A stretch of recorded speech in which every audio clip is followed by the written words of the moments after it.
La créature marche en portant les mains au-dessus de sa tête comme si on la dévalisait. Cette chose ne faisait certainement pas partie des cryptides. Il était simplement là, debout, avec ses grands yeux rouges. Malheureusement, les petites créatures ont à ce moment-là disparu. En 1967, en Virginie-Occidentale, un pont s'effondre, tuant 46 personnes.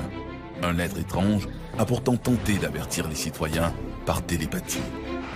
En 1977, 3 jeunes jurent avoir aperçu pendant 1 ou 2 secondes une petite créature nue le long d'une route. Fabulation ou vraie rencontre. En 1955, une famille en panique se rend au bureau du shérif d'Hopkinsville pour se plaindre de la plus effroyable évasion de domicile. Ces êtres venus d'ailleurs, à dossier mystère.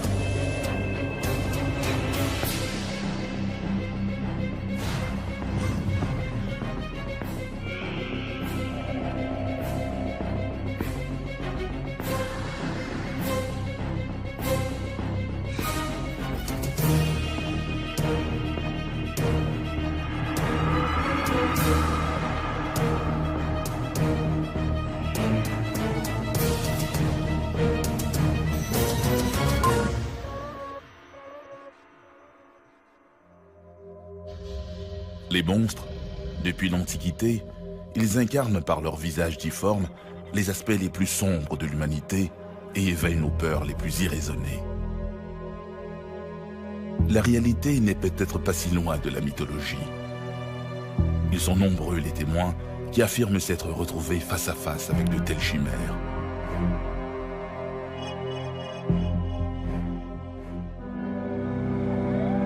Il est un peu plus de 19 heures.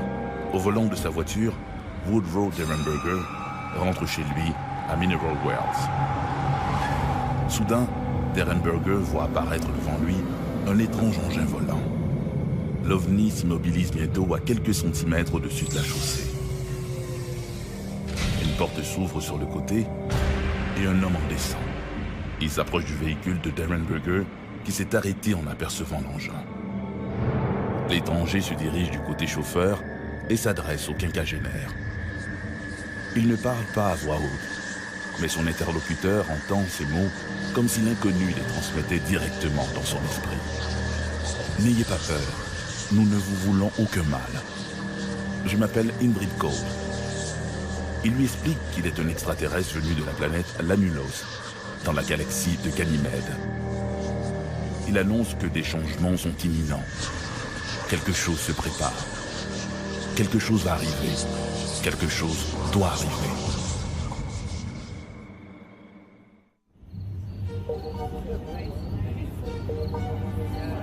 Le 15 novembre 1966, 13 jours après la première rencontre entre Indrid Cole et Woodrow Derenberger, 2 jeunes couples de Point Pleasant, à 70 km au sud de Mineral Wells, engagent leur Chevy C57 sur l'ancien site du dépôt TNT, des bâtiments maintenant désaffectés et utilisés jadis comme entrepôt pour des explosifs.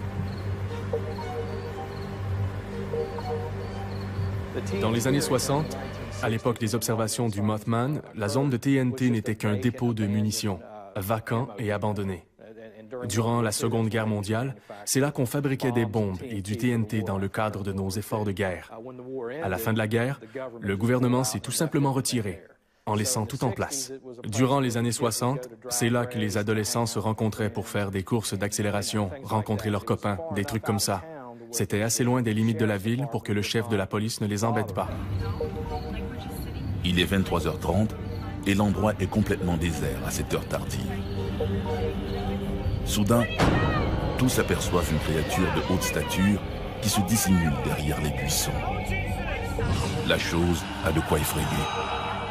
Éclairée uniquement par la lumière des phares, la créature fait 2 mètres de haut. Dans la région, il y a eu plusieurs douzaines de rapports décrivant un grand homme volant, noir, gris ou brun foncé. Et la description la plus fréquente était la grande envergure de ses ailes et ses yeux rouges illuminés. Mais ce qui frappe surtout les témoins, ce sont ses yeux. 2 globes rouges, sans paupières, comme des réflecteurs. Des yeux brillants qui transpercent, comme s'ils jouissaient d'un pouvoir hypnotique, diront plus tard les témoins. Tout de suite après cette rencontre avec la créature ou l'oiseau géant, les deux couples sont revenus vers la ville, se sont arrêtés à l'un des restaurants locaux qu'ils avaient l'habitude de fréquenter et ont raconté au propriétaire ce qui venait de leur arriver, parce qu'ils le connaissaient bien et avaient confiance en lui. Celui-ci a immédiatement informé le bureau du shérif, ce qui a entraîné une série d'enquêtes et de patrouilles dans la région de TNT. Lorsque Roger Scarberry, Steve Mallette et leur compagne Linda et Mary se présentent au bureau du shérif du comté de Mason, c'est le constable Millard Halstead qui les accueille. En les voyant débarquer, il n'a aucun doute sur leur bonne foi. Il connaît ces jeunes et sait qu'ils ne sont pas du genre à monter des canulars. Ils ne sont visiblement pas intoxiqués et leur agitation témoigne qu'ils ont bel et bien vu quelque chose d'effrayant. Après avoir écouté leur récit, Halstead convainc Roger Scarberry de le conduire jusqu'au dépôt TNT. Le jeune homme est réticent, mais accepte à condition de ne pas avoir à entrer sur le site. À bord d'une autopatrouille, le policier suit donc Scarberry jusqu'au théâtre de cette incroyable rencontre. Sur place, les lieux sont déserts. Quoi que les jeunes aient vu, cela a disparu. Le policier circule entre les bâtiments, éclairant chaque coin sombre avec sa lampe torche. Mais nulle part, il ne voit cette mystérieuse créature ailée. Pendant ce temps, à Point Pleasant, Linda Scarberry se rend chez son amie Doris DeWeese, à qui elle raconte en détail son incroyable aventure. Elle a raconté qu'elle avait vu le Mothman. Bien sûr, moi, je ne l'ai pas vu, mais elle, oui. Et elle était complètement terrorisée.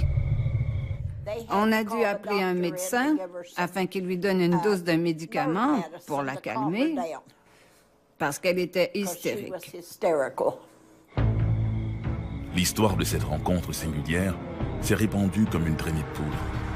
S'inspirant du personnage de Batman, le rédacteur en chef d'un journal local, en quête d'un nom accrocheur, surnomme la créature le Mothman, l'homme phalène. En apprenant ces apparitions de créatures ou d'oiseaux, le public a immédiatement manifesté sa curiosité. Les gens manifestaient un peu d'appréhension, mais ils étaient surtout curieux, désireux d'apercevoir la créature par eux-mêmes. Tous les soirs, ils conduisaient jusqu'au site TNT et parcouraient des kilomètres en voiture. C'était comme une sorte de chasse à la Frankenstein. Ils avaient entendu parler de ça aux nouvelles ou à la télé, et ils voulaient en apercevoir un petit bout par eux-mêmes. À moins d'1 kilomètre de là, Monsieur et Madame Raymond Wamsley et une amie du couple, Marcella Bennett, qui tient dans ses bras sa petite fille Tina, rendent visite aux Thomas. Malheureusement, ce soir-là, les Thomas ne sont pas là. Pendant un instant, les visiteurs s'entretiennent avec leur adolescent, puis retournent à la voiture. Soudain, ils voient se dresser derrière le véhicule une immense silhouette, celle d'une créature de 2 mètres de haut, pourvue d'yeux rouges luisants et terrifiants. Marcella est si effrayée qu'elle en laisse tomber son bébé dans l'herbe, heureusement sans mal. Raymond Wamsley reprend la petite Tina, agrippe les 2 femmes et les force à le suivre jusqu'à la maison des Thomas, où ils trouvent refuge.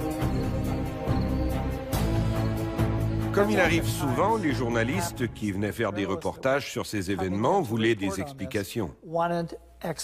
Ils ont donc fait appel à un zoologiste de l'université locale et lui ont demandé ce que ça pouvait être. Et le zoologiste leur a répondu qu'il croyait que les gens apercevaient une grue des sables. Les gens avec qui je me suis personnellement entretenu, dont quelques-uns étaient des témoins oculaires, ont été estomaqués par le fait que les gens croyaient qu'ils avaient eu affaire à une grue des sables, parce que leur description était plus proche de celle d'une créature de type humanoïde, bâtie comme un homme, marchant comme un homme, avec des ailes et des yeux rouges. Et ils étaient plutôt humiliés que les gens leur disent qu'il s'agissait simplement d'une grue des sables. Je crois que cela insultait leur intelligence. Ils m'ont personnellement raconté qu'ils avaient déjà vu des grues des sables avant et que ce n'était pas ce qu'ils avaient vu ce soir-là sur le site de TNT. Et dans cette extraordinaire saga, on ne parle pas que de l'homme phalène. Beaucoup racontent aussi avoir observé des ovnis. Quelques semaines plus tard, ce sont des soucoupes volantes qui sont arrivées. Et je ne sais pas combien il y en avait, mais elles étaient très basses. Elles sont arrivées avec 3 hommes en noir. Ces étranges personnages, tous de noir vêtus, arrivent un bon matin à Point Pleasant. Ils se déplacent presque toujours en groupe de 3 et conduisent de vieilles Cadillacs. On les croise un peu partout en ville. Ils observent, prennent des notes, mais ne s'adressent jamais à personne. Sauf pour commander un café ou leur petit déjeuner au resto du coin. Sans trop savoir ce qu'ils veulent, les habitants de Point Pleasant s'habituent à leur présence. Ils sont à leur affaire et ne dérangent personne. Pour beaucoup, ces hommes en noir doivent être des agents à la solde du gouvernement.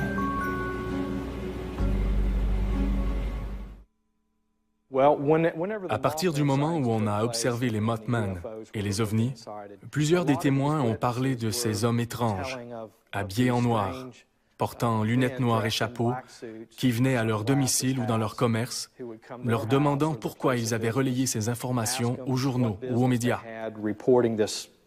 Ils avaient l'air assez mécontents que ces gens, ces témoins, aient raconté leur histoire.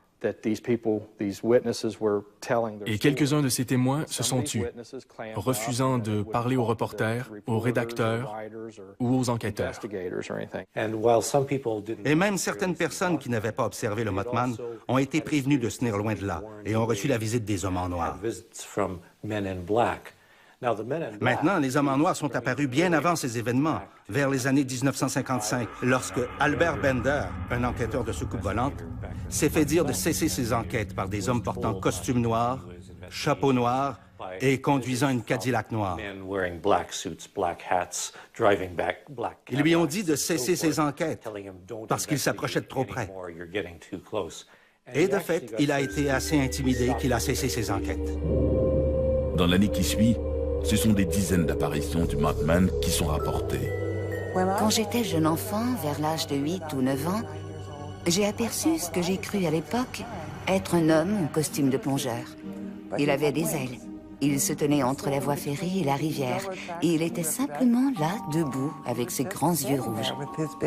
Jusqu'à aujourd'hui, mes parents n'ont jamais discuté de ça avec moi. Je ne sais pas ce qu'ils ont vu ou ce qu'ils ont cru voir, mais ils ne parlaient pas du Mothman. Et c'est assez habituel chez les gens de la région. Durant pratiquement 2 années consécutives, il y a eu plus d'une centaine d'observations rapportées, et probablement une autre centaine qui n'ont pas été rapportées officiellement, parce que les gens craignaient qu'on se moque d'eux, qu'on les traite de fous. À défaut du Mothman, d'autres résidents de Point Pleasant et des environs reçoivent des coups de téléphone bizarres. Il n'y a jamais personne à l'autre bout du fil, seulement une espèce de modulation étrange. Il y avait cette femme, dont je ne peux me rappeler le nom, qui était l'éditrice du Point Pleasant Register. Elle avait écrit sur les hommes en noir. Et ils sont venus chez elle. Ils sont venus pour lui dire de ne rien écrire à leur sujet. Et 2 jours plus tard, elle est morte. Tout s'articule comme si Point Pleasant s'était transformé en un microcosme de l'étrange. Comme si la ville était devenue le laboratoire de quelque intelligence supérieure. En association avec le Mothman, il y a eu des contacts très inhabituels, où certains enquêteurs ont commencé à recevoir des coups de téléphone d'une créature nommée Ingrid Cold. Elle les prévenait de cesser leurs enquêtes. N'enquêtez plus sur le sujet, vous êtes trop près. Qui essayait de les effrayer Ils étaient harassés par d'étranges apparitions, à la même époque où on observait le Mothman. Quelque chose va arriver. Quelque chose doit arriver. Les gens le savent, les gens le sentent. La légende du Mothman s'est progressivement transformée en un concept où il est annonciateur de danger. Cela s'est produit suite à l'effondrement du pont de Point Pleasant en 1967. Le 15 décembre 1967, environ 13 mois suivant la première observation du Mothman, le pont Silver Bridge, qui enjambe la rivière Ohio entre Point Pleasant et Canoga, dans l'Ohio, s'est effondré dans la rivière vers 17 heures, provoquant la mort de 46 personnes. En ce qui a trait au pont, ce fut le pire désastre de l'histoire américaine. Des témoins raconteront avoir aperçu une mystérieuse créature ailée sur le pont quelques instants avant le drame. Officiellement, la tragédie sera attribuée à la rupture de les câbles de soutien. Certaines personnes ont eu l'impression que l'activité simultanée des soucoupes volantes, du Mothman et des hommes en noir avait une sorte de connexion avec la tragédie. Parce qu'une fois le pont effondré, la plupart des observations ont cessé. Les apparitions du Mothman se font plus rares et cessent. Les hommes en noir retournent chez eux et les mystérieux coups de téléphone s'arrêtent. Faut-il y voir un lien? Les étranges événements survenus dans la région de Point Pleasant durant ces 13 mois ont fait l'objet des plus folles spéculations. John Keel était un journaliste et un écrivain qui vivait à New York. C'était un écrivain indépendant qui voyageait à travers le pays pour enquêter sur les observations étranges, comme les ovnis ou les phénomènes paranormaux. Il était au Kentucky lorsque les premières observations du Mothman ont été rapportées sur le fil de presse de l'agence AP. Il est immédiatement venu à Point Pleasant, puisque c'était sur le chemin de son retour vers New York, et il est resté ici. Durant 2 ans, il a fait l'aller-retour New York-Point Pleasant, et il a rédigé une chronique couvrant toutes les observations, les rencontres avec les ovnis, le Mothman, les hommes en noir. Il a rassemblé ses écrits dans un livre, The Mothman Prophecies, qui est devenu la publication de référence pour quiconque s'intéresse au Mothman. Dans son scénario, développé dans un livre à succès, The Mothman Prophecies, la prophétie des ombres, Keel fait du Mothman une espèce d'oiseau de malheur. Dans la mesure où le Mothman est présenté comme un messager de malheur et de désastre, le film The Mothman Prophecies est une véritable trahison de ce message. La chose que j'ai remarquée et qui est vraiment troublante, c'est qu'à Hollywood, on a parlé pendant plusieurs années du mauvais sort de Poltergeist, en ce sens que plusieurs personnes seraient mortes suite à leur rôle dans le film. Mais en observant la chose de près, il n'y a que 4 personnes ayant joué dans le film Poltergeist qui sont décédées de manière étrange. Après la sortie de la prophétie du Mothman, je me suis rendu compte que je pouvais facilement dresser une liste d'environ 40 personnes liées de près à la production du film qui étaient mortes. Alors je ne sais pas si c'est lié au côté sombre de la psychologie du Mothman, mais il y a un mauvais sort bien réel, quelque chose de négatif et de démoniaque à propos du Mothman après la parution du livre de John Keel, qui est authentiquement associé au Mothman.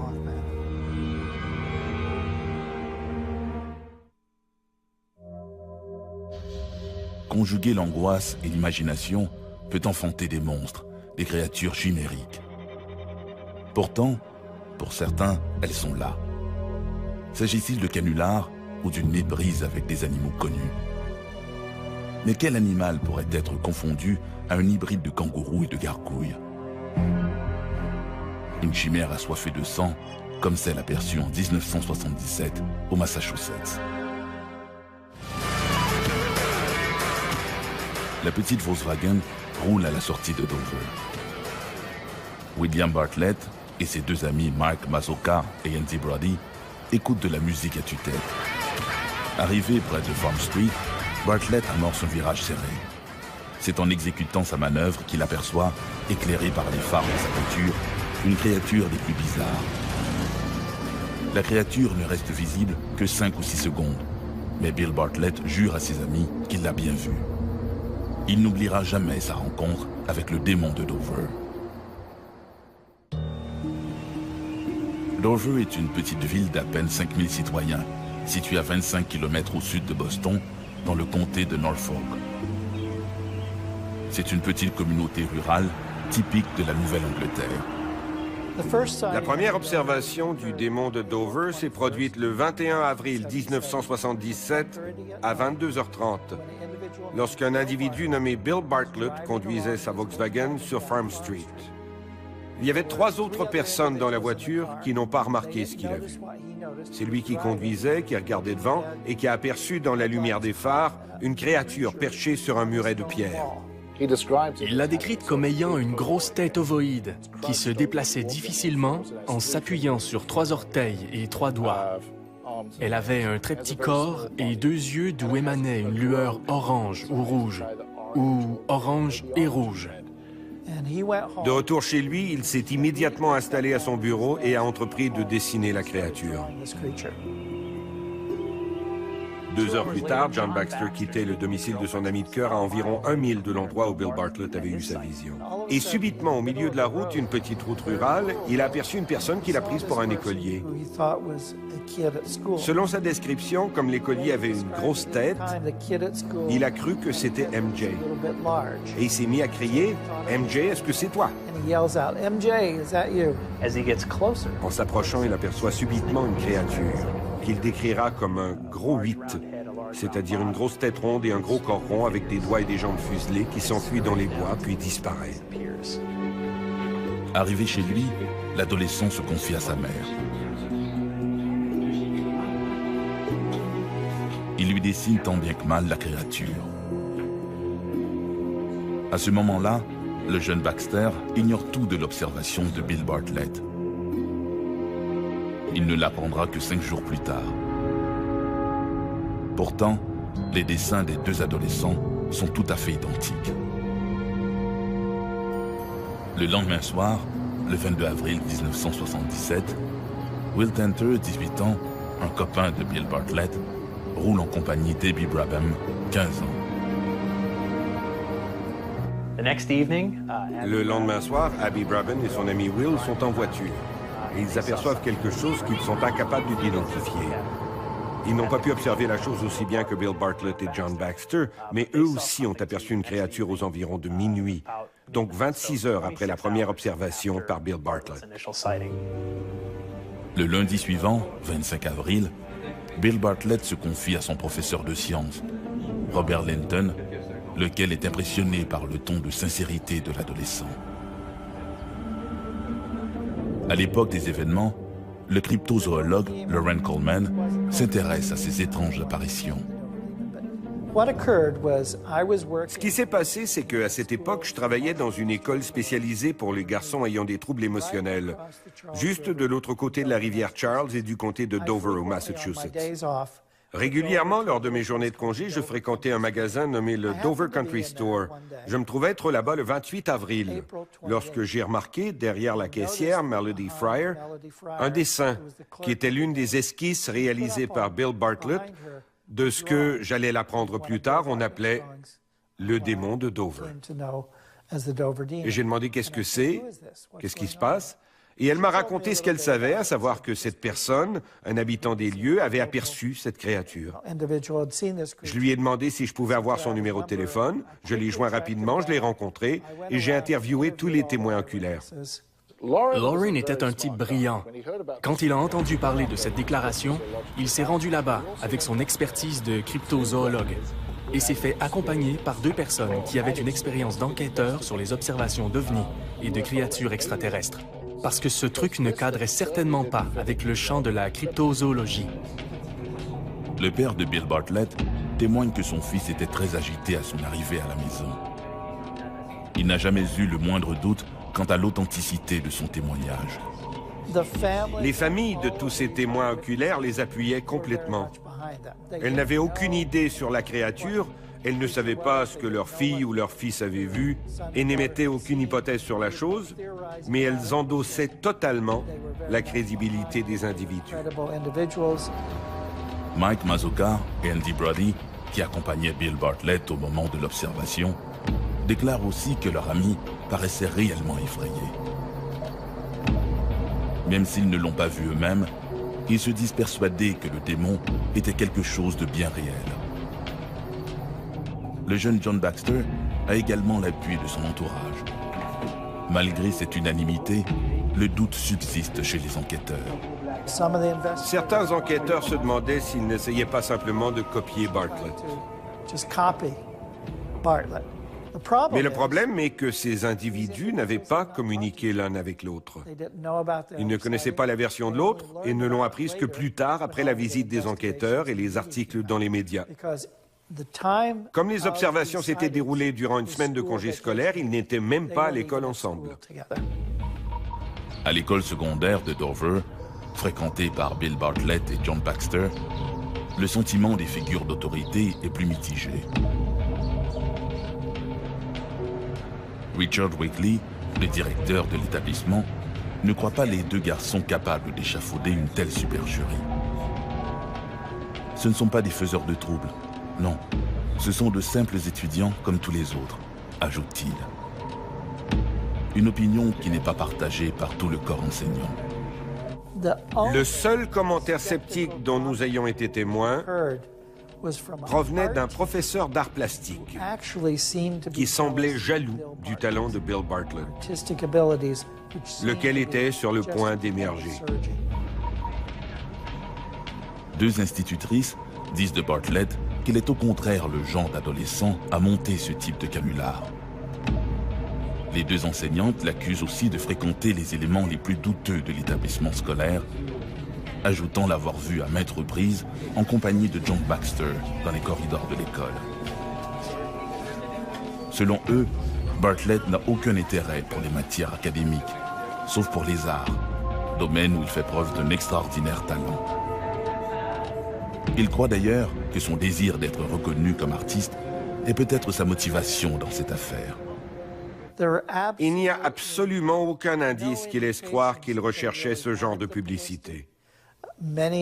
Plusieurs d'entre eux, comme Bill Bartlett, étaient assez mécontents de cette publicité.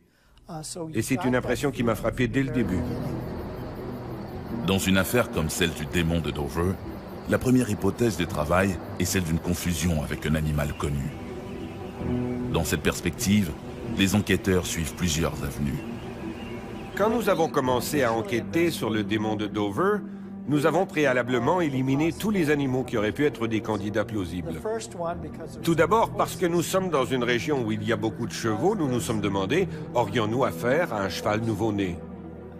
D'abord, c'était le mauvais moment de l'année. Ensuite, nous avons comparé des photos de jeunes chevaux et aucune d'entre elles ne coïncidait. La deuxième hypothèse a été celle du raton laveur, puis celle d'un singe en fuite, et finalement tout ce qui pouvait se rapprocher.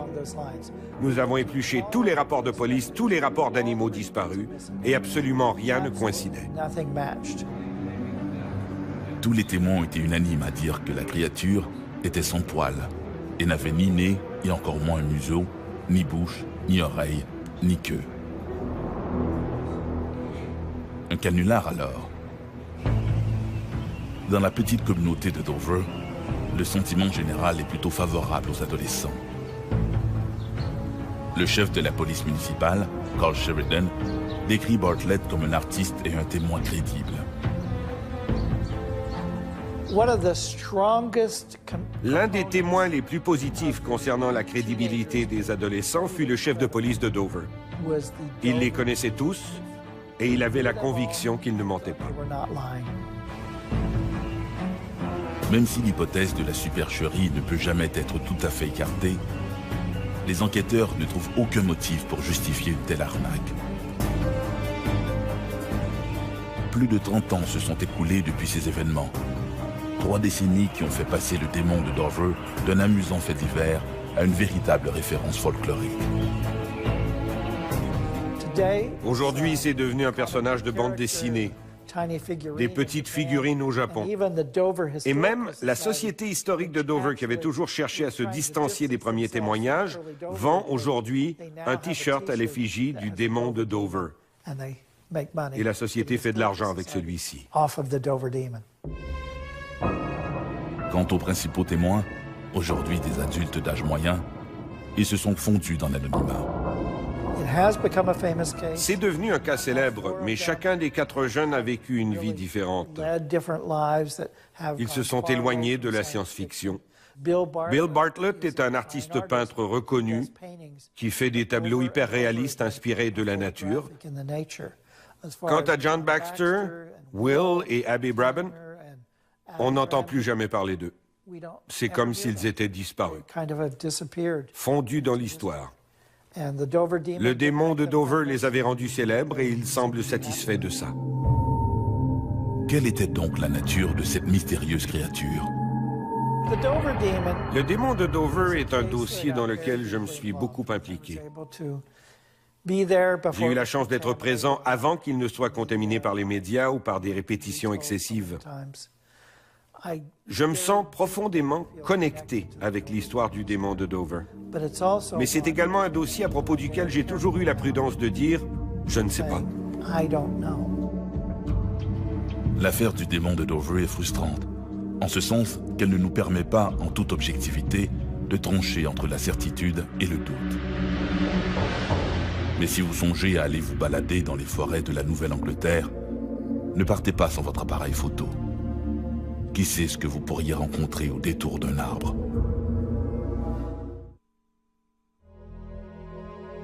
Au chapitre de la peur, le cinéma a démontré que même un enfant peut faire très peur. Il suffit de le doter d'une caractéristique qui défie notre logique. En ufologie, l'histoire incroyable d'une famille de fermiers du Kentucky va en 1955 changer l'image de ce à quoi doit ressembler un vrai monstre venu de l'espace.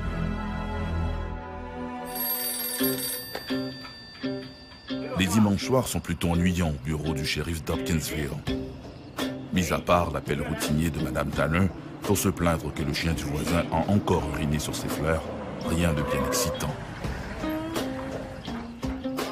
L'arrivée d'une camionnette devant la porte à cette heure tardive le surprend. Une demi-douzaine de personnes, une famille de fermiers de Kelly, une ville voisine envahit son bureau. À la tête de cet ordre improvisé, Elmer Sutton tente d'expliquer leurs problèmes. Mais avec frénésie, tous les autres membres de la famille parlent en même temps. Tout ce que comprend le shérif Greenwell, c'est que ces gens affirment le plus sérieusement du monde qu'ils ont été attaqués par des petits lutins. Le shérif est stupéfait. Tandis que toute sa ville dort paisiblement, voilà que des lutins psychopathes auraient envahi une ferme de Kelly. De quoi regretter le train-train quotidien.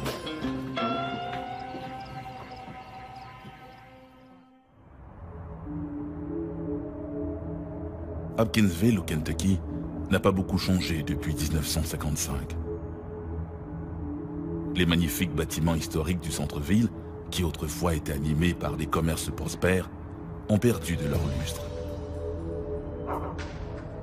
Plusieurs sont maintenant vacants, donnant au quartier commercial des airs de ville fantôme. Rien n'y témoigne de la frénésie médiatique qui a bousculé la vie de ces citoyens en 1955.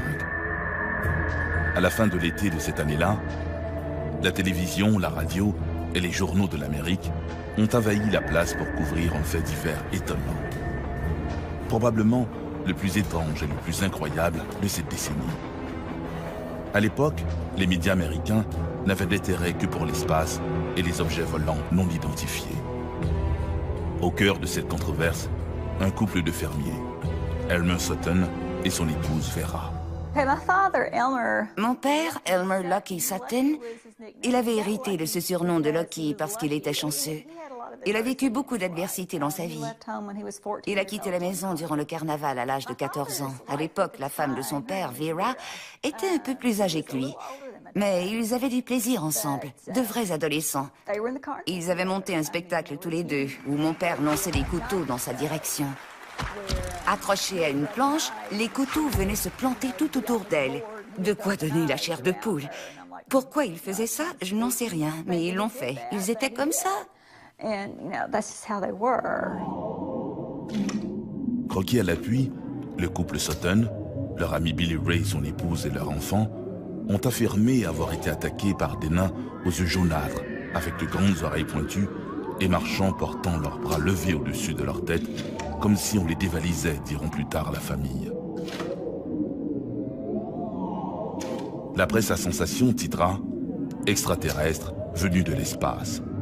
La rencontre Kelly Hopkinsville en 1955 est vraiment une histoire fascinante. La maison était pleine. Nous formions une famille de 14 personnes. Il y avait mon père, ma grand-mère, mes oncles. Nous étions 14 dans la maison ce soir-là. Le 21 août 1955, vers 19h, Billy Ray Taylor sort chercher de l'eau au puits. Levant les yeux, il aperçoit une lumière étrange qui tombe dans un ravin. Étonné, il se précipite à la ferme des Sutton pour raconter son histoire. Il ne savait pas ce que c'était. Il est rentré dans la maison et a raconté ça à tout le monde. Je croyais qu'il essayait de nous faire une blague, parce qu'il était assez habile à ce jeu. Désintéressé, Elmer jette un œil à la fenêtre. Mais il insistait, il ne lâchait pas.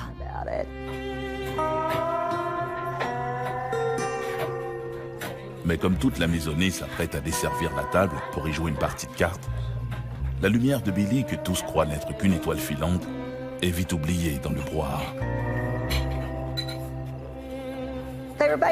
On se contentait tout simplement de profiter de la soirée. Les hommes jouaient aux cartes, les femmes avaient préparé le souper et rangé la table, les enfants jouaient ensemble, et c'était tout simplement une soirée calme et paisible ce soir-là.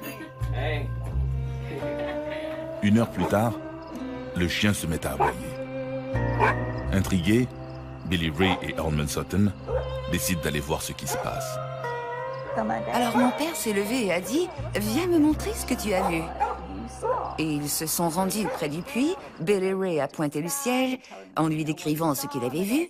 Mon père lui a dit que ça devait être une étoile filante ou une pluie météorite, parce qu'il y avait beaucoup de météorites ce mois-là. Et il a répondu « Non, non, Loki », parce que le surnom de mon père était Loki.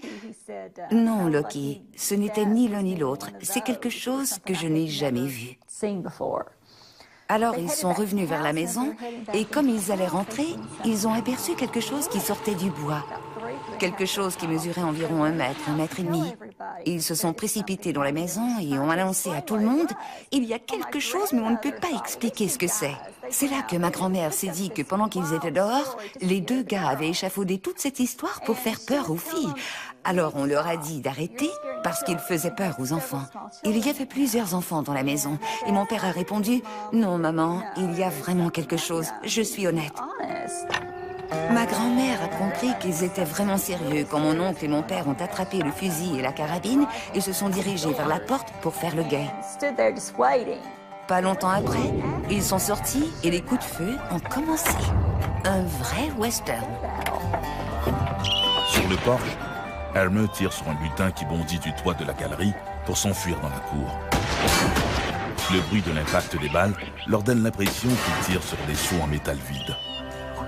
Alors, ils ont commencé à avoir vraiment peur, parce que peu importe ce que c'était, ça ne partait pas. La carabine et le fusil ne leur faisaient absolument rien. À chaque fois qu'ils en tiraient un, ils tombaient, ils roulaient et ils revenaient. Ils n'arrivaient à rien. S'engage alors une bataille digne des meilleurs westerns d'Hollywood. Il y a des créatures partout. Ils les tiraient dans les arbres, sur la clôture, dans les fenêtres, sur les corniches, dans les portes, parce qu'ils étaient partout. Cette chasse aux monstres va durer des heures. Barricadés dans leur maison, les Sutton continuent de canarder ces gnomes qui se baladent main en l'air comme si de rien n'était tout autour de leur ferme. Tout ce que mon père disait, c'est qu'il fallait arrêter de tirer et attendre de voir ce qui allait se passer. Alors nous sommes restés calmes et nous les avons entendus marcher sur le toit. La famille était terrifiée. Tout le monde avait l'impression d'être la cible d'une attaque très sérieuse. Ils ne savaient plus que faire. Durant plus de 3 heures, Ils allaient sortir la tête, apercevoir une créature et rentrer à l'intérieur. Finalement, ne pouvant plus supporter la situation plus longtemps, ils ont profité d'une accalmie pour se précipiter vers une voiture dans laquelle ils se sont tous entassés pour se rendre au poste de police à quelques milles de là, à Hopkinsville. Ils n'ont pas regardé derrière. Ils ont foncé droit devant. À Hopkinsville, il y avait un officier en service. Nous avons tous couru à l'intérieur et le shérif a levé la tête en demandant que se passe-t-il. Et comme tout le monde parlait en même temps, il a compris, c'est de l'hystérie. À prime abord, ce que comprend le shérif Greenwell, c'est que ces fermiers ont été envahis par une nuée d'insectes géants. Aucun des adultes ne semble ivre, mais tous semblent vraiment paniqués. Selon leur description, ces êtres ressemblent à des lutins. Ils ont expliqué à l'officier de police ce qui leur était arrivé. Et l'officier a constaté qu'ils tremblaient tous, qu'ils étaient vraiment très secoués. Ils ne semblaient pas mentir et avaient l'air vraiment terrifiés par ce qu'ils avaient vu. Le shérif ne savait pas quoi penser. Tout ce qu'il a trouvé à faire, c'est d'appeler le chef de police. Alors, il l'a appelé, lui a raconté ce qui se passait et lui a dit « Appelle Medicineville, appelle Evansville, appelle Fort Campbell, appelle tous ceux que tu peux rejoindre qui pourraient nous aider là-bas. » C'est ce qu'il a fait, il a dit « Je vais vous rejoindre. » Tout le monde retourne à la ferme des Sutton. Le temps qu'il arrive, tout le monde était déjà là. Les journalistes, la radio, tout le monde était là. Les gens de Fort Campbell, qui est une base militaire voisine de Hopkinsville, ils étaient là. Tout le monde en avait entendu parler. C'était tellement rapide. Tout le monde est arrivé. Ils ont fouillé la place. Ils n'ont pu trouver quoi que ce soit. Bien sûr, il y avait des traces de ce qui s'était passé. Il y avait des douilles de projectiles, de carabines et de fusils, partout dans la maison et sur le sol. Il était évident qu'il y avait eu une fusillade. Mais pas de cadavre, pas de sang, rien ne pouvant démontrer que quelque chose avait été touché. Alors ils se sont dit, il n'y a rien ici, retournons chez nous. Tout le monde est reparti, mon père, ma grand-mère et tout le monde a essayé de se calmer et de dormir. Tout le monde était épuisé, mentalement et physiquement. Les enfants étaient terrorisés. Et tout a recommencé. Ils sont revenus. Au beau milieu de la nuit, Glennie Langford, la mère de Loki, en surprend un à sa fenêtre. La nuit de cette rencontre, mon père, qui était, si on peut dire, l'homme de la maison, puisque ma grand-mère était veuve, a pris les choses en main cette nuit-là. Il aboyait des ordres comme « cache les enfants »,« amener les femmes et les enfants dans la chambre arrière »,« charger les fusils ». Tout ce qu'il y avait à faire, c'est lui qui lançait les ordres. Et il était comme ça. Et cette bataille à coups de fusil a duré toute la nuit. Le lendemain de ces événements, les Sutton sont interviewés par Bud Ledwith, un annonceur de la radio WAP d'Hopkinsville. Ils racontent en détail leur terrifiante rencontre et fournissent un dessin des mystérieuses créatures. Dans les jours qui suivent, cette histoire de fermiers aux prises avec des créatures d'un autre monde est relayée d'un bout à l'autre du pays. Les Sutton se retrouvent au centre d'un cirque médiatique. Leur histoire est colportée, travestie et transformée. Certains reporters, avides de sensations fortes, iront même jusqu'à parler de petits hommes verts lumineux avec des yeux de rayons laser. Qu'est-ce que c'était? On ne le sait pas. Des extraterrestres? Probablement. C'est là-dessus que le consensus est fait. Et c'est ainsi que nous avons la légende de Kelly Hopkinsville. Même si, dans le récit des Sutton, il n'a jamais été question d'extraterrestres, avec les années, l'aventure de la famille Sutton est devenue un classique dans l'histoire des ovnis, inspirant même Hollywood. L'affaire n'a jamais été expliquée. Je crois que la raison pour laquelle un tel cas peut être considéré comme un canular, c'est qu'il est tellement bizarre, tellement inusité. Qu'est-ce que ça pourrait être d'autre? Une telle chose ne peut pas vraiment exister. C'est pourquoi certains ont suggéré qu'ils avaient inventé cette histoire en famille. Et c'est un fait qu'au fil des années, ils se sont toujours tenus. Aucun n'a dit « Je pourrais vous dire un secret à propos de ma famille, mais je ne vais pas vous le dire maintenant. » Non, rien de tel. Ils s'en sont tenus à leur histoire. Ils se sont tenus les uns les autres. Et à ce jour, On ne sait toujours pas avec certitude ce qui s'est réellement passé à Kelly Hopkinsville. Le mot monstre vient du latin monstrum, qui signifie montrer pour désigner les êtres difformes que l'on paradait comme des bêtes de cirque. Il y a vraiment quelque chose de révélant dans les monstres. Ils nous font peur parce qu'ils sont différents. Ils nous montrent à quel point notre univers peut être imprévisible. Et que ce que nous jugeons difforme ne l'est peut-être pas.